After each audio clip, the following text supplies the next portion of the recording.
মা গো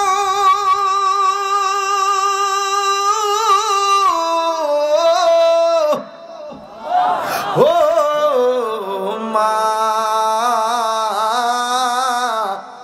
ও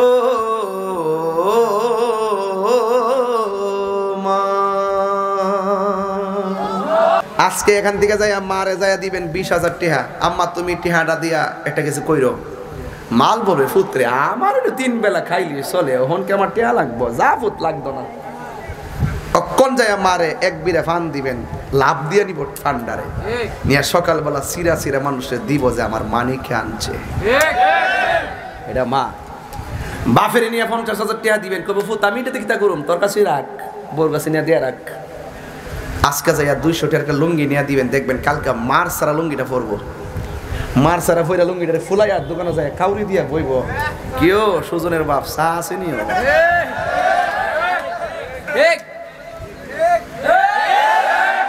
কেউ একবারে এবার তার ওই আব্দুর রহিম মিয়া কইছে কেউ নতুন লুঙ্গি দি কহ আমার ফুতে আনছে।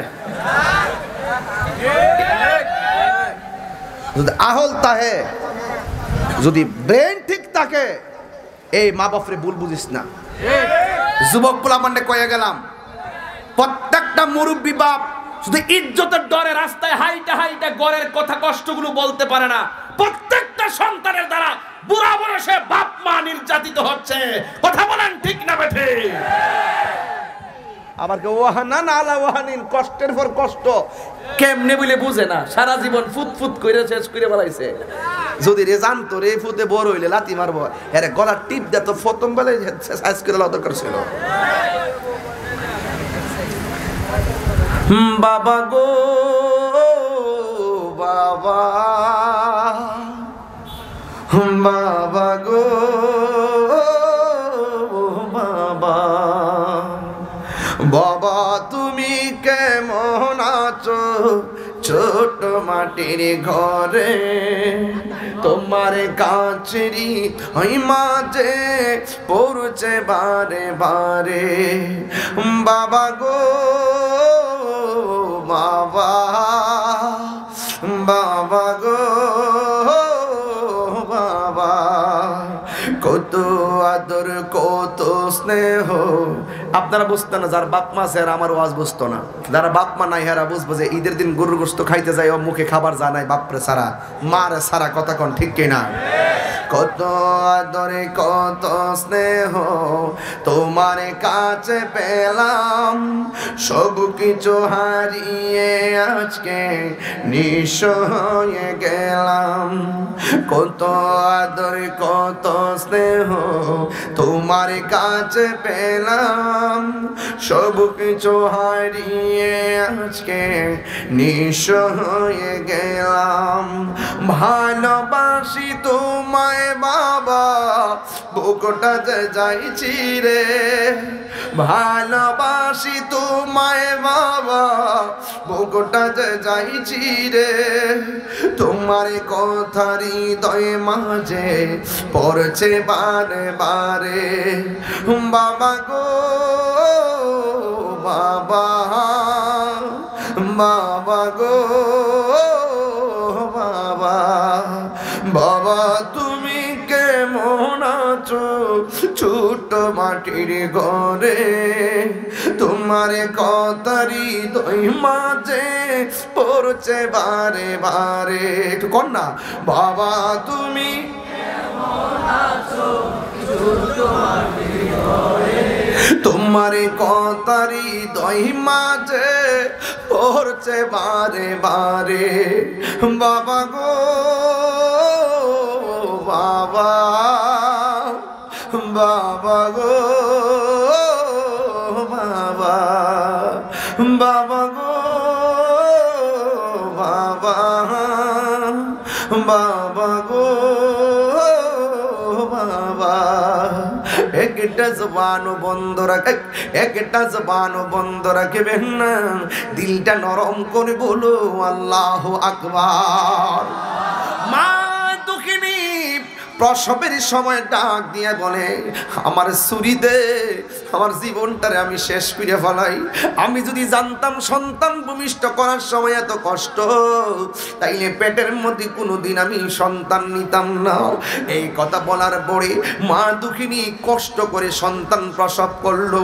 যেই মাত্র সন্তানটার টাইনা বাই করলো, সন্তানটা লাথি মাইরা মার বেহুশ বানাইয়া বলাইছে। এমন রক্ত, এমন রক্ত, মা দুঃখিনী আর কথা কয় না, এমন ভাবে বেহুশ হইয়া পড়ে আছে। কিন্তু পাশের বাড়ির মহিলারা কানের মধ্যে মুখটা লাগাইয়া কয়, সখিনা বেহুশ হইয়া পইরা তাই কো না, তোমার কষ্ট, তোমার সন্তান, তোমার ভাগ্য অনেক ভালো, আল্লাহ তোমার একটা সোনার মানিক ছেলে উপহার দিছে। মা যেই মাত্র কানের মধ্যে বলছে, পাশের মহিলা যেই মাত্র বলছে তোমার সন্তান হয়েছে, ওই মুহূর্তে মা দুঃখিনী সাথে সাথে চোখটা মিরমিরি কইরা তাকাইয়া, ঠোঁটটা কাঁপতেছে, চোখের পানি গুলা চোর দর করে পড়ে গো। ওই মুহূর্তে ডাক দিয়া বলে, ওই মুহূর্তে দে দে আমার জাদু মুনিরে আমার কোলের মধ্যে দে। দেখবেন সিজার করলে ইউটিউবের মধ্যে সার্চ দিবেন সিজার, দেখবেন সিজারের সময় সন্তানটা কাইটা বাইরে কইরা রক্ত মাখা শরীর নিয়ে মার বুকের মধ্যে দিয়া দেয়। নরমাল ডেলিভারি হলে, সন্তান ভূমিষ্ঠ হলে রক্ত মাখা শরীর নিয়ে বাচ্চারা মার বুকে দিয়া দেয়। ডাক্তাররা কেন দিয়া দেয় জানেননি? ডাক্তাররা বালা কইরে জানে, মায়ের সেই সময়ের ব্যথা দুনিয়ার কোনো মেডিসিন দিয়ে ভালো হবে না।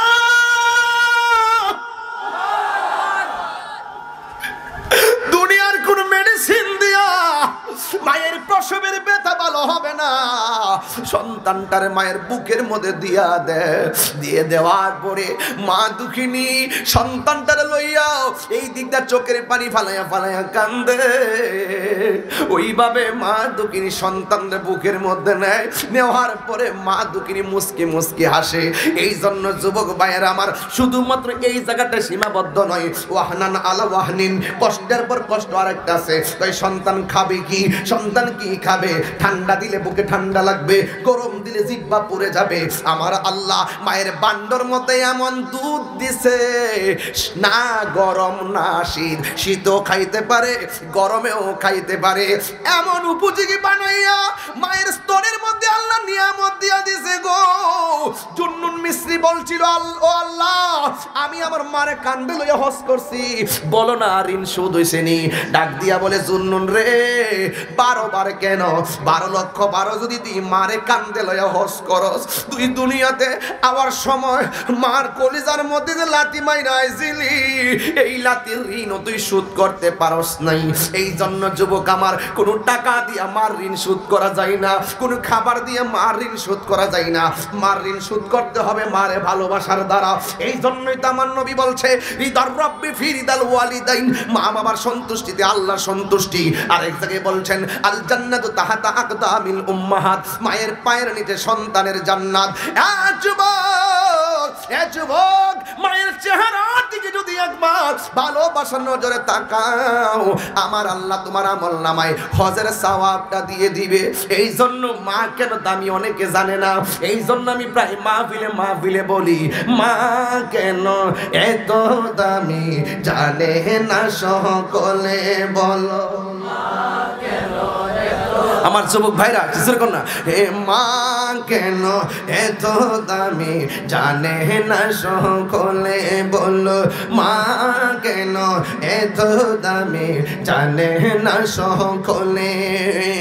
জানতো যদি পড়তো দেখে কোরআন হাদিস খোলে, একটি হজের সওয়াব মিলে, একটি হজের সওয়াব মিলে, মাকে একবার দেখিলে দেখিলে, মা কেন এত দামি জানে না সকলে, বলো মা কেন এত দামি জানে না সকলে। 2 বছর পান করালো মায়ের বুকের দুধ, কোলে পিঠে নিয়ে আমায় দিতেন কত সুখ।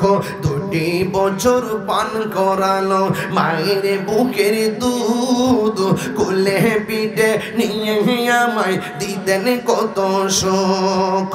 সেই মায়ের কষ্ট দিলে, সেই মায়ের দিলে খুদার আরো সটলে মা কেন এত দামি জানে না সকলে বললো মা কেন এত দামি জানে না সকলে মায়ের প্রসবের কালে কত কষ্ট পাই বেহুশ হয়ে পরে মায়ে আপন বিছানা মায়েরই প্রসবের কালে কত কষ্ট পাই বেহুশ হইয়া পরে মায়ে আপন বিছানায় সন্তানের নিয়া কোলে সন্তানের নিয়া কোলে প্রসব ব্যথা ভুলে মা কেন এত দামি জানে না সকলে বলো মা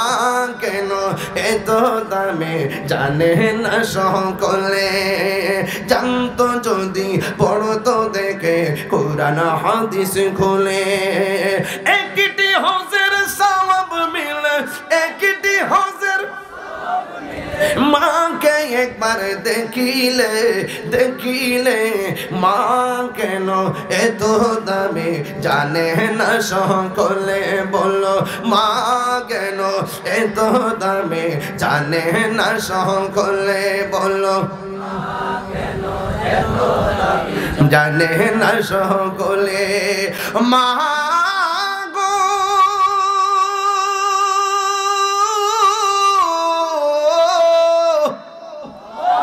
ও মা ও মা ওই মা বাবার সাথে খারাপ ব্যবহার করবেন মা যে আল্লাহ যে বলছে ওয়াহান্নান আলা ওয়াহান্নিন কষ্টের পর কষ্ট এটা প্রমাণ পাইছেন তো তাইলে মা বাবার সঙ্গে ভালোবাসা রাখলে আল্লাহ কি খুশি হয় না বেজার হয় কার কার মা নাই হাত তোলেন আল্লাহু আকবার আল্লাহ অনেকেই যে আমার ওয়াদের সাথে মিলে গেছে আল্লাহ যাদের মা নাই তাদের মার কবরটাকে আপনি জান্নাত বানায় দেন আমিন কর কার কার বাবা নাই হাত তোলেন আমি গুনাহগারেরও বাবা নাই দেখেন তো ম্যাক্সিমাম বাবা হারা সন্তান বেশি কেন জানেন বাবা তো বড় পরিশ্রম করে বাবার একটা সময় চলে যায় প্রতিষ্ঠিত হওয়ার স্বপ্ন দেখে এই জন্য তুলনামূলকভাবে বাবা হারানোর সংখ্যাটা বেশি তাহলে আল্লাহ ওই বাবার কবরটাকে আপনি জান্নাত বানায় দেন আমিন করুন আরো বড় করে বলেন আমিন একটা কথা বলবো আমি বলছিলাম নামাজের কথা দরকার আছে কিনা আমি বলছি মা বাবার খেদমতের কথা দরকার আছে কিনা আর